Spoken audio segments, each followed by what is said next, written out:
அனைவருக்கும் வணக்கம். நம்ம நடா கணிதம் சேனல்ல முந்தைய ஆண்டுகளில் கேட்கப்பட்ட டிஎன்பிசியில் கேட்கப்பட்ட கேள்வித்தாள்களை பற்றி பார்த்துட்டு இருக்கோம். அந்த வரிசையில் டெட் எக்ஸாமில் பேப்பர் 2 2014வது வருஷம் கேட்கப்பட்ட டெட் எக்ஸாமில் இருக்க பேப்பர் 2ல இருக்க முக்கியமான கேள்வி. ஒரு வியாபாரி இரு கை கடிகாரங்களை ஒவ்வொன்றையும் 594க்கு விற்றார். இவ்வாறு விற்றதில் ஒன்றில் 10% லாபமும் மற்றொன்றில் 10% நட்டமும் ஏற்பட்டதெனில் மொத்த லாப அல்லது நஷ்ட சதவீதம் கேட்டிருக்காங்க. இதுக்கு முன்னாடி இருக்க வீடியோவில் நம்ம போட்டிருந்தோம். என்ன போட்டிருந்தோம்னா, வாங்கினார், வாங்கிய விலை வைத்து ஒரே அளவிலான லாப நஷ்டம் இருந்தால் அங்கே என்ன ஏற்படுங்கிறத பற்றி சொல்லியிருந்தோம். இப்போ விற்றார், விற்ற விலையை வச்சு நம்ம அங்கேயே கணக்குலேயே நம்ம ஒரு க்ளூ மாதிரி கொடுத்துருந்தோம். அந்த கணக்கோட க்ளூவை இங்கே டெரைவ் பண்ணி பார்க்கலாம். என்ன செய்யறாரு, ஒரு வியாபாரி 2 கை கடிகாரங்களை விற்கிறார். எவ்வளோக்கு? 594க்கு விற்கிறார்.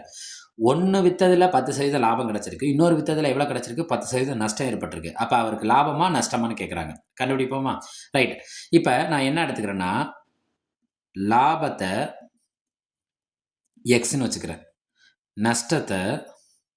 நட்டத்தை நான் என்னென்னு வச்சுக்கிறேன், ஒய்.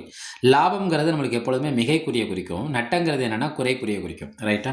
இப்போ இதை எப்படி கண்டுபிடிக்கலாம்? ரெண்டுமே ஒரே அளவிலாக இருந்துச்சுன்னா, ஒரே அளவிலான சதவீதத்தில் இருந்துச்சுன்னா நம்ம கண்டுபிடிக்கிறதுக்கான எளிமையான மெத்தட் என்னென்னா, அந்த எண்களை எடுத்துக்கோங்க. எக்ஸு இது என்ன ஒய்யாக இருக்கும்? மைனஸ் ஒய்யாக இருக்கும். ஏன்? நஷ்டம். இது ரெண்டையும் பெருக்கிறப்ப ப்ளஸ் இன்ட்டு மைனஸ் மைனஸ், ரெண்டையும் பெருக்கிக்கோங்க, பை என்ன போட்டுக்கோங்க, 100. இப்போ எக்ஸுங்கிறது லாபம் எத்தனை பர்சன்டேஜ்னு சொல்லியிருக்காங்க? 10%. நஷ்டம் எத்தனை பர்சன்டேஜ்னு சொல்லியிருக்காங்க? 10%. அப்படி நம்ம சப்ஸ்டிட் பண்ணுவோமா? இங்கே என்ன வரும்?